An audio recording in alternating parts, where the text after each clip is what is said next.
I step out and a neighbor calls me and tells me, your house is on fire. There was smoke engulfed, like the whole house. I had gotten a contract with a producer who wanted to do live band music. There was a guy who was a caretaker at my place. He called me, Daddy, where are you? Daddy, your place is flooded. Just be us. Just be us. So imagine waking up one day, moving out of your house very healthy, going about your daily activities, and you get a call that your house, which is the place you know you'll go back to after a hard day's work, has been razed down by fire. Or imagine having gone to work, worked so hard, and closed and headed home. At home, you're told that the place where you're to return the next day to make some income has been flooded away and there's nothing to pick. Surviving with minimal scars. The case of a sound engineer, Mensah, popularly known as Fredima, and multiple award-winning actress, celebrity wife and mom, Beverly Afaglo. We get to hear more after the break, right here on Just Being Us. Just be us. Just be us. Welcome back from the break. This is Just Being Us. My name is MzGee. Great to have you on my set. Thank you, MzGee. Beverly, I've heard that you just left the house. You went on your normal, like I heard in an interview said that she was in some slacks, Leggings, and a t-shirt, and then you just, and that's how you left the house. Yeah. And then you just had a call. Yeah.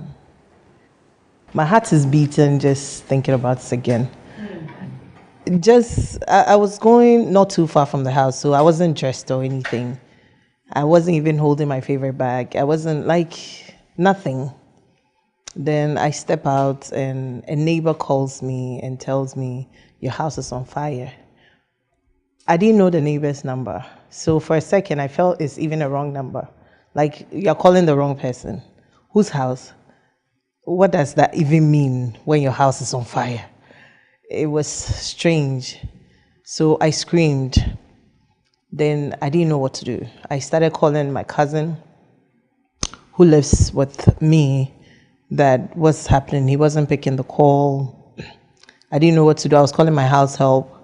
She wasn't picking the call. Then I couldn't drive. So I looked around and I saw a bike, Okada, and I jumped on it. And I went straight to the house, and lo and behold, there was smoke engulfed, like the whole house. I couldn't go inside. I was pushing them that, let me go inside, please let me go inside. I started remembering the things I'm losing as I saw the fire going on, yeah. Uncle Fred. Yes, my sister. I hear your case was you had closed work. No, I had relocated from Madabraka, where my studio used to be. I have my own house at Pukwasi, just after the interchange. So on the 3rd of June, 2015, prior to that, I had done a jingle for Samson Dean, who is now the president of the Ghana Olympic, the Paralympic. He is the chairman. And I was supposed to deliver the jingle to him on the 3rd of June. Prior to that, I had gone to the music shop to buy equipment for my studio. I had gotten a contract with a producer who wanted to do live band music. So I had to augment my fleet of equipment. I had gone, the little savings I had made, I had gone to buy new equipment, arranged them beautifully, tested them on the 1st of June. For me to only be called by Samson that he needed his jingle. So my second child, I asked him to go to the studio and then just deliver the jingle. As soon as he stepped out, he came out and said, he won't go. If my son had gone, he would have died. Prior to that, you see, I'm saying this to warn to advise some of the populists in this country where they play with pastors, that now they are fake pastors. Prior to that, Obinim, I don't know Obinim from anywhere, but I had a guy who was working with him. And then whilst he was ministering in his church, having gone to that church, he told that he has a friend who is also into that sound engineering business. And he's seen that he's going through a problem. He's seen that flood and fire is going to affect him. Death is also among. So he should call him. He should call me. It was even about a month ahead or so. So I went then and he prayed with me that something of that sort was coming to happen. It involves death, but he would pray that the death wouldn't, catch me or something of that sort. It was around 5 o'clock. My wife had gone to town and she called me and told me that, look, the way the weather, the clouds are very heavy, he doesn't think I should come out. So she was coming home. But as soon as I also decided to open my door and then go, I heard that voice, that Saiwachi, like the winning boy, Saiwachi. Exactly at 9 o'clock, 9:30, there was a guy who was a caretaker at my place. He called me, Daddy, where are you? Daddy, where are you? Daddy, where are you? Oh, I told him at my book. I said, oh, thank God that your place is flooded. It was a story building. The flood had gone in such a way that they had even climbed the second floor. Wow. Yes. I had 3 buses full of musical instruments. My own personal car, Golf, and then Renault, plus other things. Everything that I had worked for, people that I trained when I was training JQ, Apietus, Discovering from Mensah, all the guys, all those people who came into my fold. I had videos of them.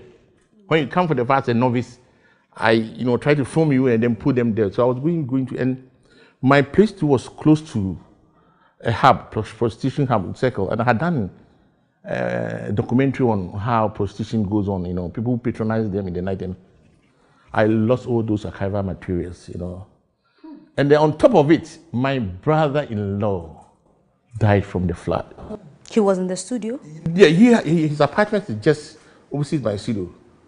So I think in the effort to rescue some of his things, and he swallowed some of the water, and then it affected him. So some few days after, he also died. Did Beverly shake her head? Because I also hear you said you lost your passport and everything. Yeah, I for my passport, it didn't even dawn on me immediately. I was just thinking of other things like, oh, my clothes, my shoes, my bags, oh, my perfumes, oh, my wigs, oh, then I'm thinking, oh, my husband's stuff, and oh, my kids, their toys to their room, like everything. Then when the fire service cars started coming, then I was just standing there crying quietly. Then it just dawned on me, my passport. Then I screamed. Say, all my visas are gone. The ones that haven't expired, like everything is gone. And then I was beginning to even cry for my mother, because my mother lives in another part of the same house, like in the same compound, and she's lived almost all her life there. So you can imagine a 78-year-old woman whose life is gone like that. Everything from our childhood pictures to wedding pictures to my wedding pictures to everything. My mother had a school. Most students who have grown older than me and all go out and come later, years later, and say, I want to see Mama Susie. I have some old pictures. I want to, and she'll always get it for them. From Ham International, where she and my father did in Dansoman, to Rose Sharon in Tema, like all the school pictures and everything is gone. So I was just standing there. I couldn't believe what we've lost. How were you able to, because this was during the day, how were you able to put yourself together to sleep at night? What did you tell your children? How did you break the news to your husband? My husband, I called him immediately. I was called when I was I was with the seamstress when I got the call. I called him that this is what I've heard, and he was scared and he was helpless because you are far away and this is happening to your family. Are the kids okay? I said, I don't even know because I can't reach anybody. So you can imagine what he was going through when he's helpless and can't do anything. So like he was the first person I called. Then I'm calling everybody. Then I get to the scene and I call him on video to see what is happening.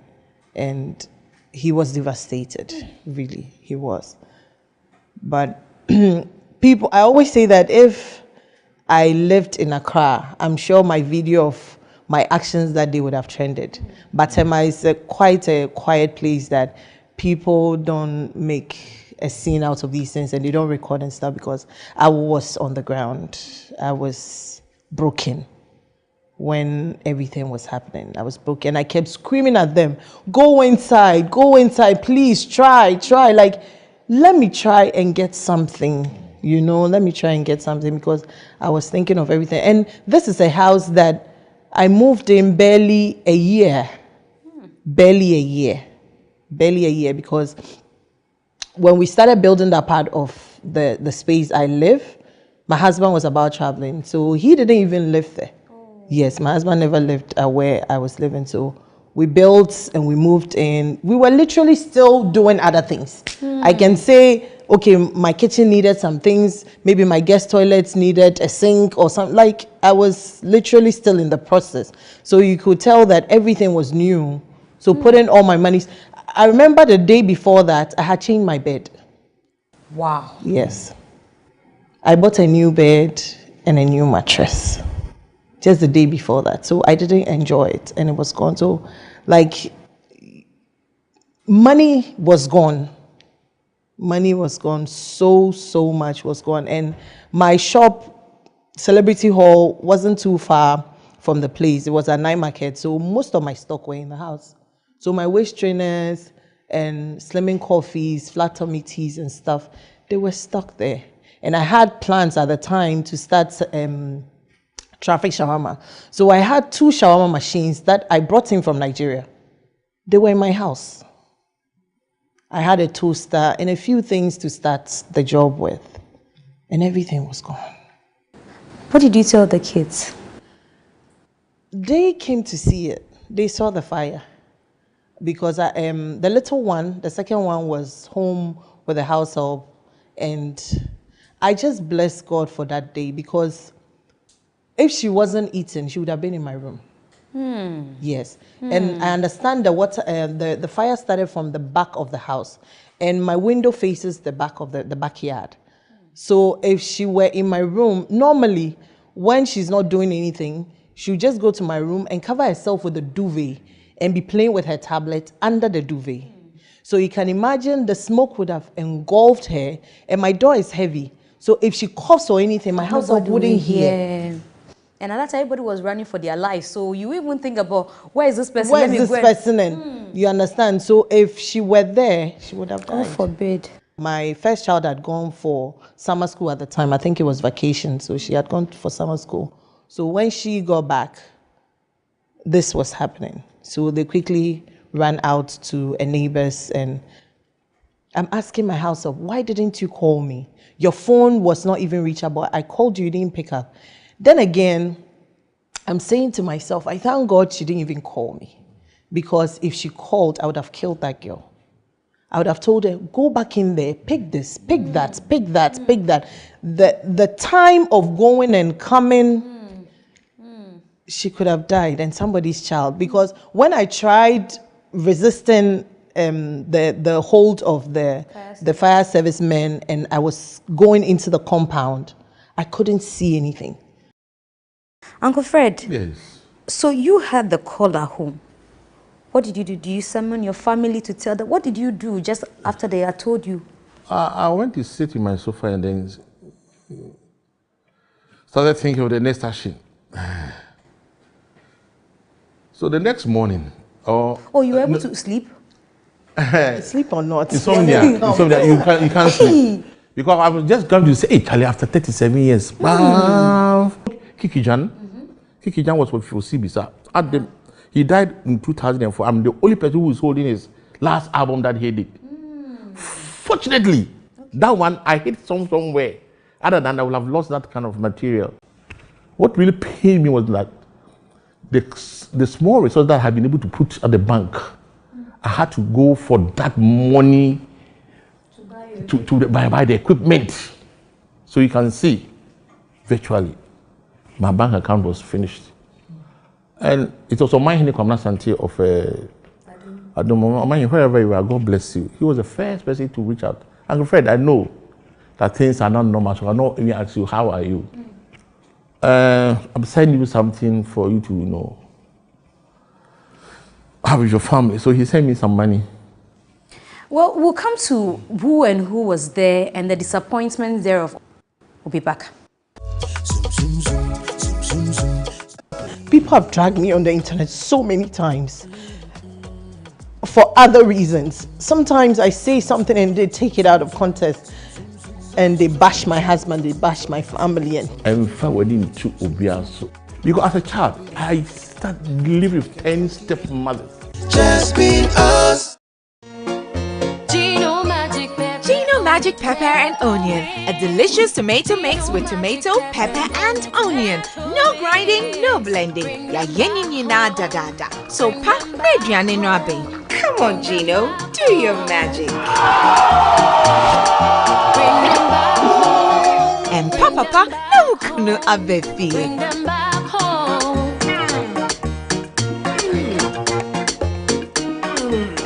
Tasty magic. And your daddy trying to kiss Keke. Gino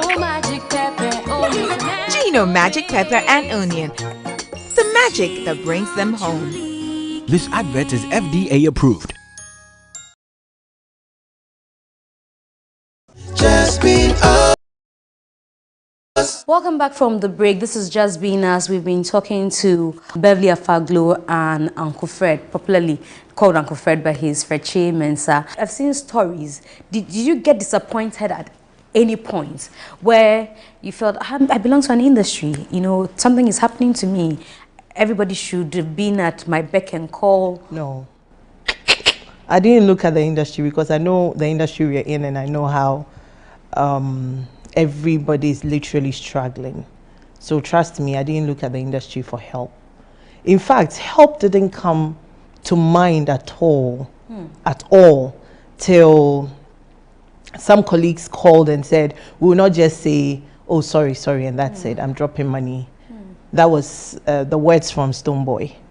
So when he called and he said that, that's when it dawned on me, I actually need help.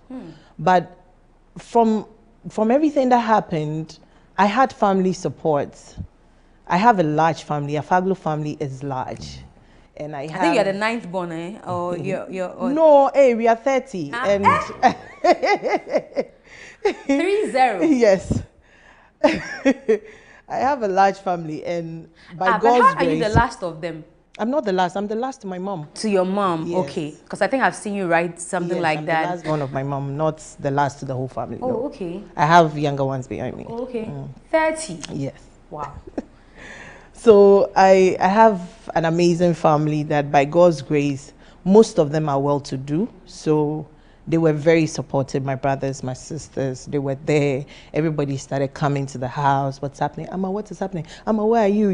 That kind of thing. My husband did what he had to do as well. And my disappointment actually came with the backlash when they didn't feel my pain and they started digging out, excuse me to say stupid things to come out at this time when I couldn't sleep.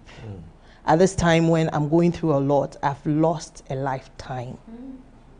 And I always tell people, this is not a room that got bent, it's a whole house. From bedrooms to kids' bedrooms, to living room, to kitchen. Come on, even if I say my whole kitchen is bent, can you imagine the things that are bent in just the kitchen? And I'm a married woman, I'm not single. So you should know the number of saucepans I even have. Number of glasses, plates, like the blenders and the rice cookers that are not used.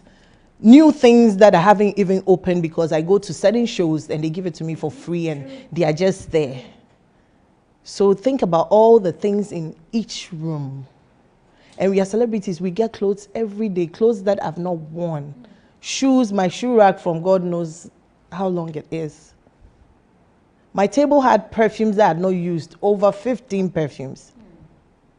So when I think about all those things and people are laughing and making a joke out of it, I see them as evil. Because this, nobody wish for even an enemy, because you work for a lifetime and everything is gone. Then people start to say, I don't need bank accounts.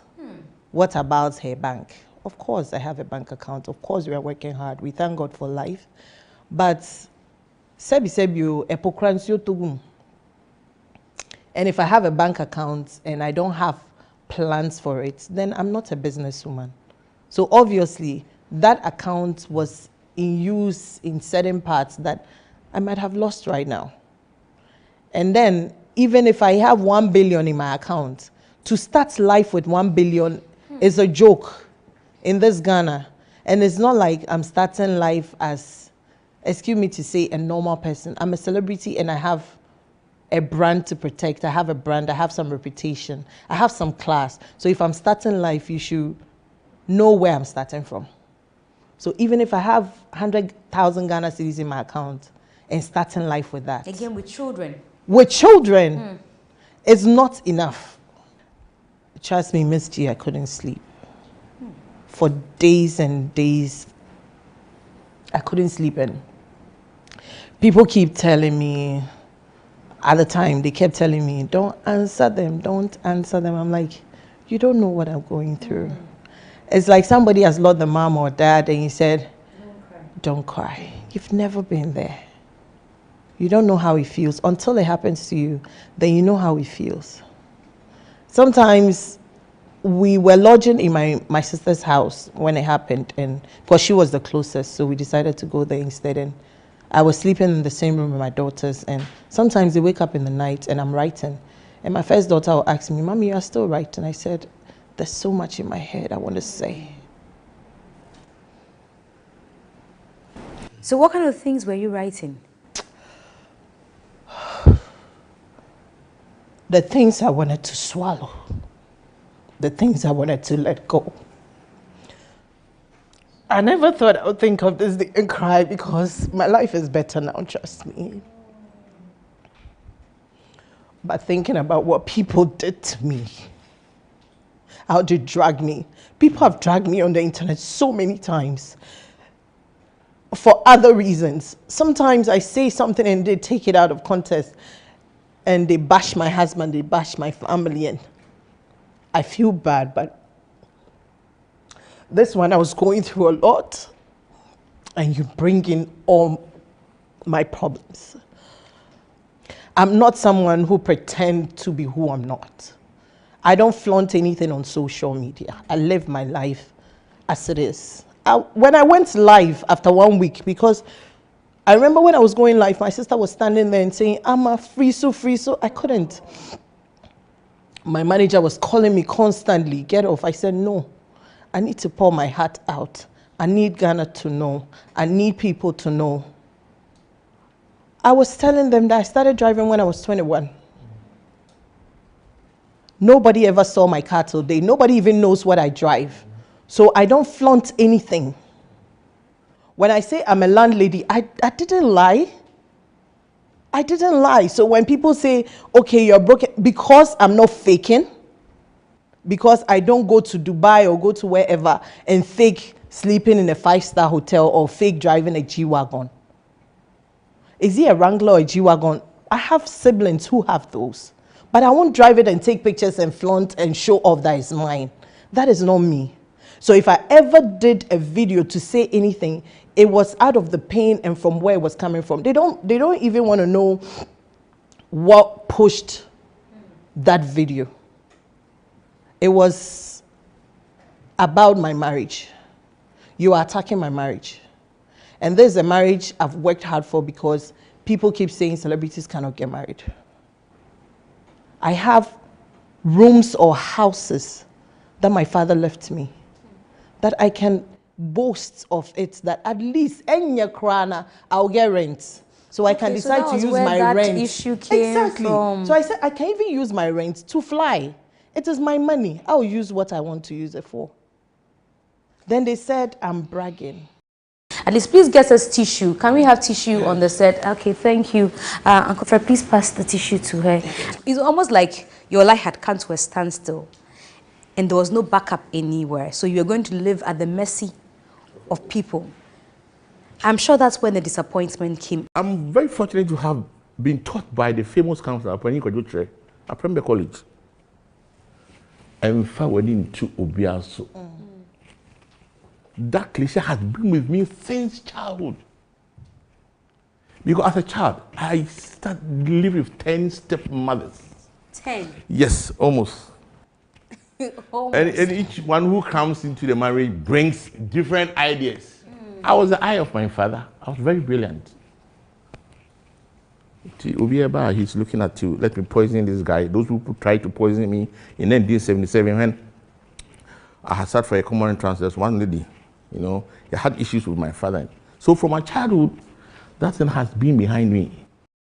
So Obinim and the wife accommodated me. Weekends I'll come to my wife's place and then take care of them and then go back. Myself, I was taking trotro. People will see me.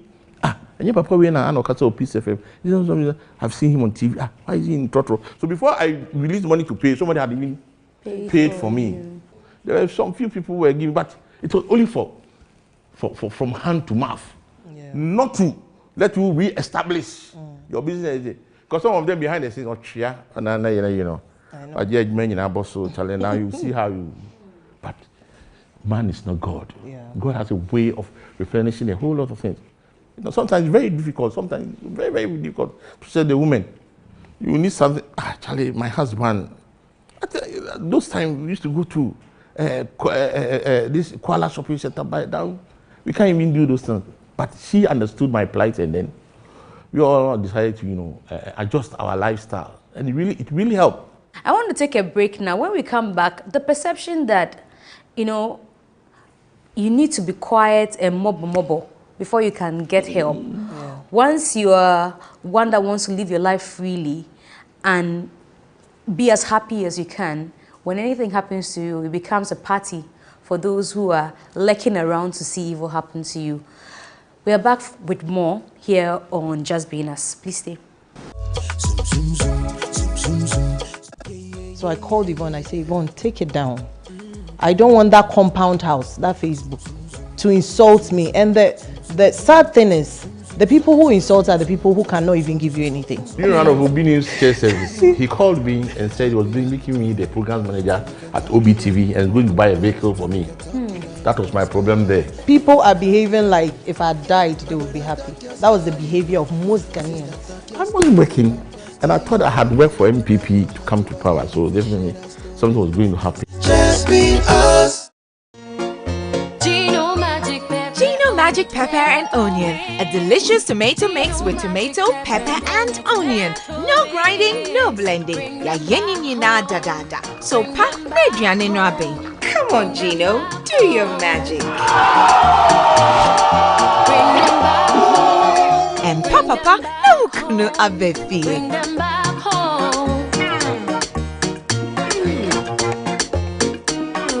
Jan tasty magic.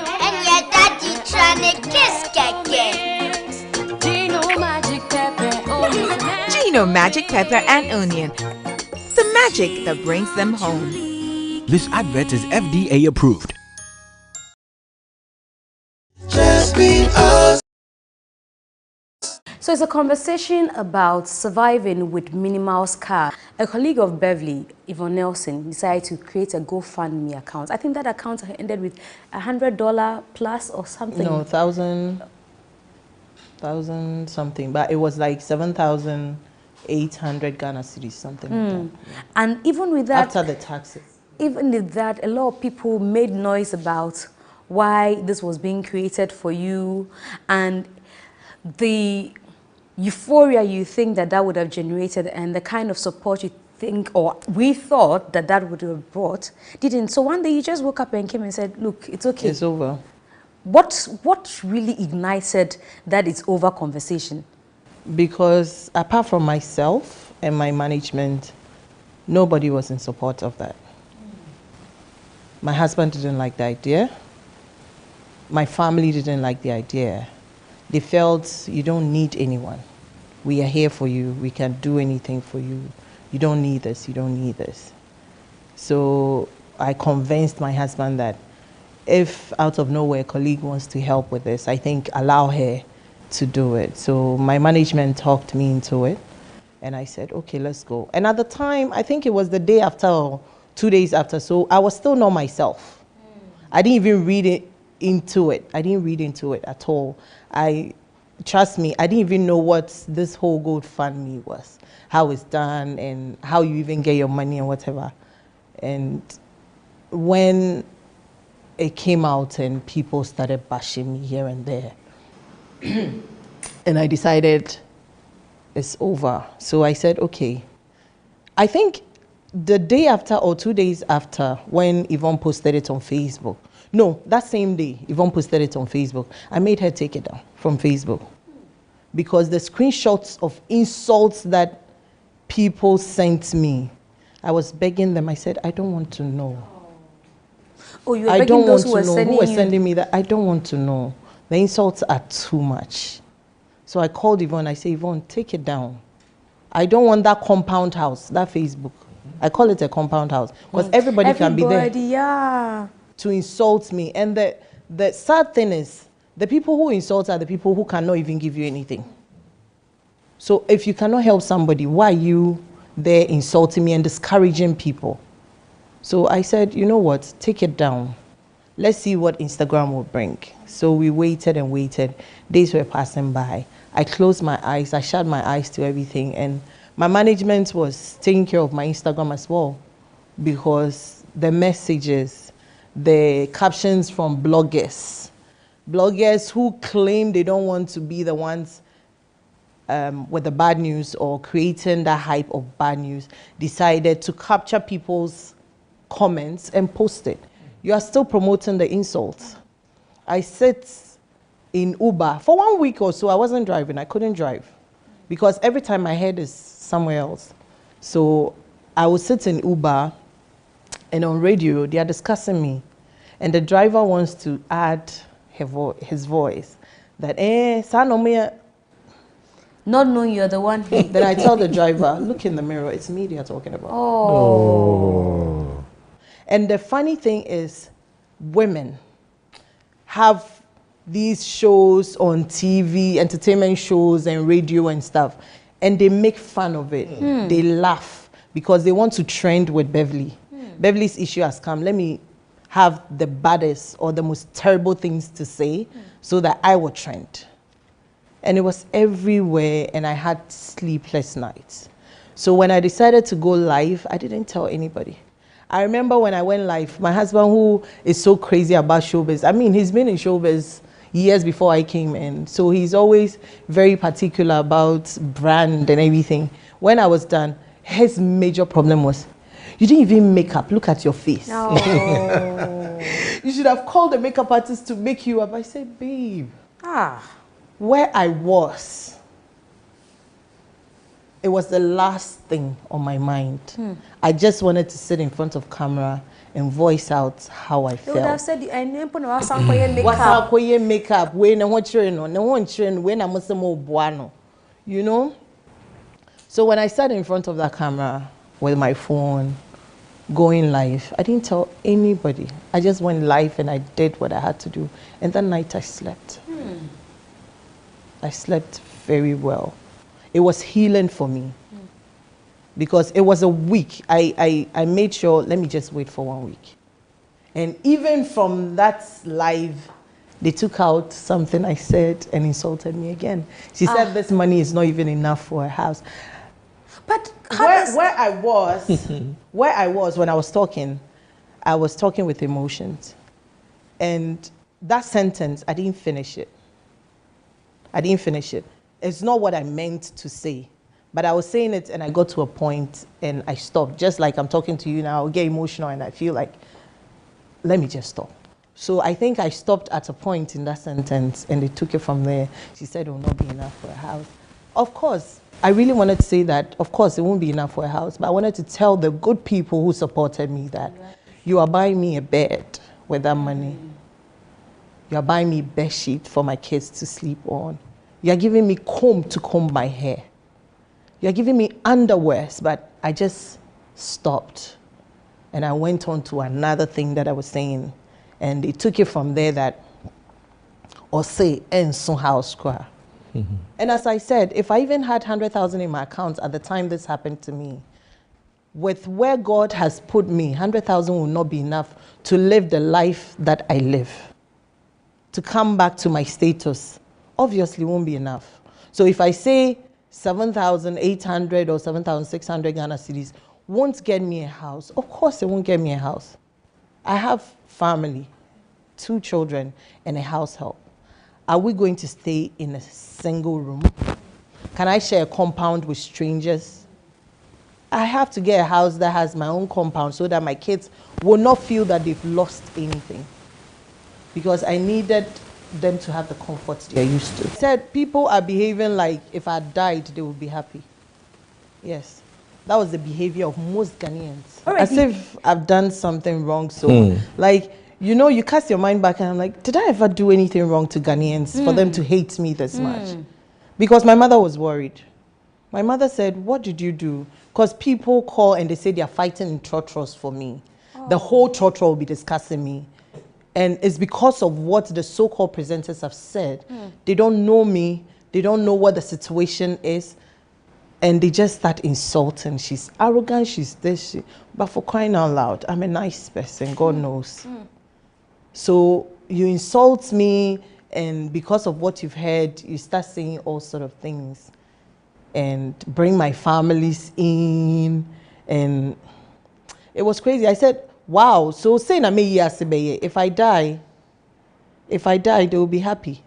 That's how Ghanaians made me feel, that if I die, I think lots of Ghanaians will be very happy that I died. Were you at any point suicidal? Were you at any points, like you're saying, when I mean, I don't think you ever got to that point. Never. Because your children are there, your husband. My husband is there, my children are there, my family, my siblings are amazing. No, I never got to that point. And trust me, strangers came to my aid. I was getting DMs of, I want to send your kids clothes. Wow. I've not bought anything for my kids in particular. For me, I bought a few things so far, but for my kids, I've not bought anything for them. Wow.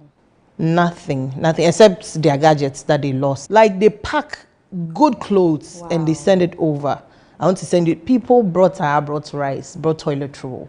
When I stopped the GoFundMe, people literally begged me in my DM that please allow me to bless you. So dates, people are still blessing me. Yeah. Even though there's so much evil out there, people are still loving. Yeah. Uncle Fred, you've been shaking your head all through. It's true. Does this remind you of some of the things that you also had to endure? Yes, on the 1st of June 2016, during one of Obini's church service, he called me and said he was making me the program manager at OBTV and going to buy a vehicle for me. That was my problem there. Those people around, the cameraman, the soundman, they started. Papa Penjimi or Bada Bang, they started. They didn't think of the experience. Because I'm a professional, so they didn't want things to be done professionally. So that's kind of small gossip. Somebody could see me when after working and getting tired, they would like to, take a nap.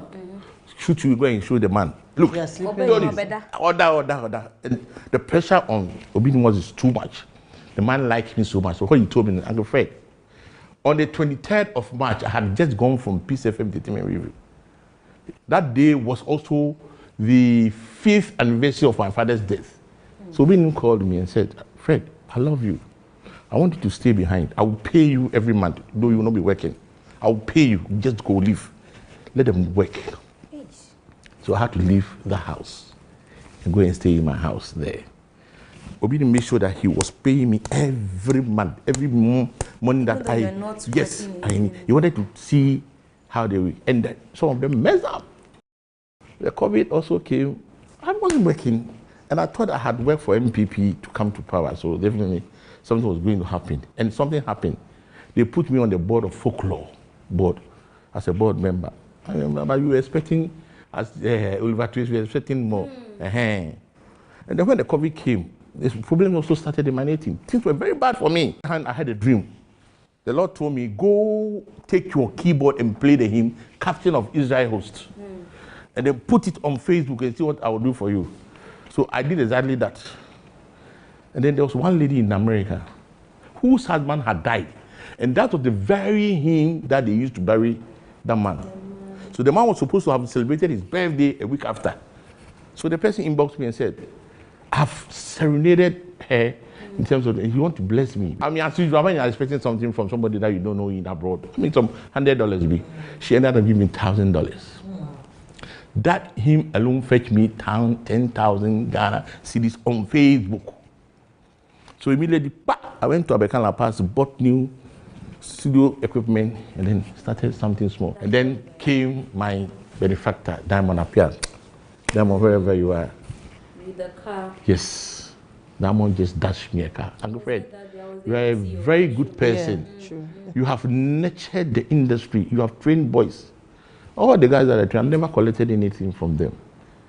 And they are on top. But people would have expected that some of your guys, apart from JQ, whose name you mentioned, people would have expected that some of the other guys would have come to your rescue, even built another studio for you or hide. The essence of your manager is not to make you rich. Whenever you are working with a manager, you want to use your talent for something like that. You have trained them and finished, so what can again? I mean, when they give you that power again, you come to compete with them again. So some of them had kind of that mindset. But was one of my supporters as well. She sent clothes for the kids. Oh, Charlie, that gift. It was a surprise. Even that day I was wearing slippers. As we bring the conversation to a close, I just want to know what this has taught you. With me, what I've realized that like with where we find ourselves, you definitely get haters and you get genuine lovers, people who genuinely love you. They might not be the people on social media. They might not even follow you. Because some of these people that helped, when I check their pages, they don't even follow me. And about the industry, the least said, the better. Because, I mean, as I said from the very start, I didn't expect anything from anyone, especially not from the industry. But when people started helping, I realized that the so-called names that will come to mind, immediately you think of celebrities. They were the people who didn't help. Yes. When it comes to actors, I'm sure you can mention like 5 giant names in this industry, and they didn't help. They didn't send me nothing. They didn't console me in any way. Yes. So... They couldn't be bothered? No. Really? Yes. You can Not mention the even a names, message. but I mean, some of them called, but they even created platforms that some of them were on, but they didn't contribute. But they rather go to some places and do some orphanage donations and make some noise that they're doing good, or maybe go to some villages or some places and make some noise because they want to be heard. But genuinely, in their hearts, they are not good people that would do good to people. When people need help, they won't help them. So I just have the feeling that either you're a threat or they just don't care. You're a threat like, okay, we are even happy where you are, so you don't climb up to meet us or even come and cross us, because now that you are helpless, everybody is going to help you. Before we know it, you will get money past ourselves. I cut off a lot of people, yes. When I see you, I'll talk to you, but I know how you feel about me right now.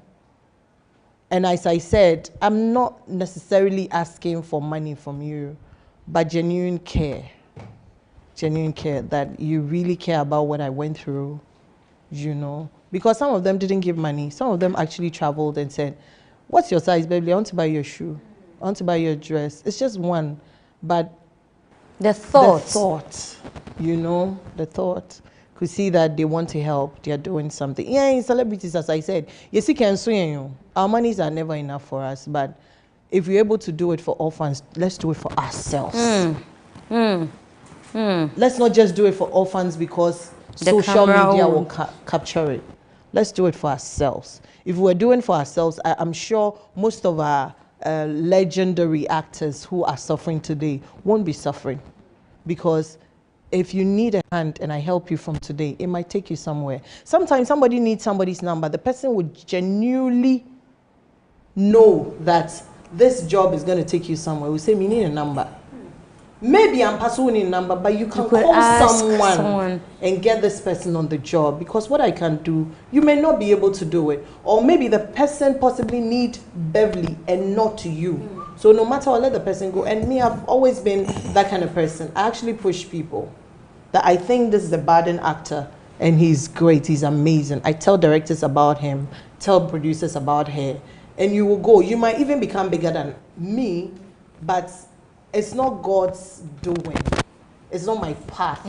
If you are bigger than me, that's where God wants you to be. Whether it came through me or a different route, you will still get there. So why don't I help you so that and you feel remember some joy in your heart? Even if you feel some joy in your heart that I was part of this.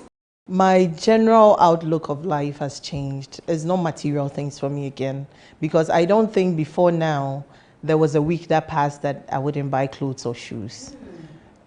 I used to bring shoes, like delivery guys would bring shoes every week. And my daughter, you always buying shoes? I said, oh, it's free. It's free. They give it to me for free. Because when I say I buy it myself, why aren't you buying it for us too? But you don't go to the many places I go, so you don't need all that. So, like, it has changed. Now I'm able to save better. Now the direction of life has changed. Now the dream is bigger. Because I think I was too content for too long. Now I'm striving to do better, do bigger things. When I had this dream of traffic shawarma, it was just like a joke. But when this thing happened, I had to push myself, because my chef is from Nigeria and he constantly called me that, Ma, you made me stop my job. I need to come. So he pushed me to even get a bigger house, because he has to stay with me. That was the promise I gave him, that he's coming to live with me. The perception about life, the dream, the goal is changed, and I'm happy for where I am now. I'm very, very happy. I don't remember what has happened to me. If not for you, I don't know what you did to me. Oh, I wouldn't cry over this. No, but it's actually worth sharing. And there's something that we say that somebody could be going through even a terrible situation than what we have said. People keep sending me DMs that you are an encouragement, like you inspire me a lot because of ABCD. But I've always been an independent woman. My husband even sometimes complains that you behave as if you don't have a husband, because you do things your way. You do things when it has to be done. I don't look at anybody like, I'm a risk taker. If I want to do it, I do it. If I lose, I come back, reset, and I do it again. So I'm not somebody who rely on anybody. Because when I started work with Traffic Shower, everybody was like, oh, to boss. Everybody would say, so what? They won't help you again. I said, I need help, yes, but I'm not going to cry and be moody and push myself back. I need to move forward. I need to work harder. I need to be a better version of myself from today. So that's what I'm doing. We thank God for that. Uncle Fred. Yes. So never rely on anybody.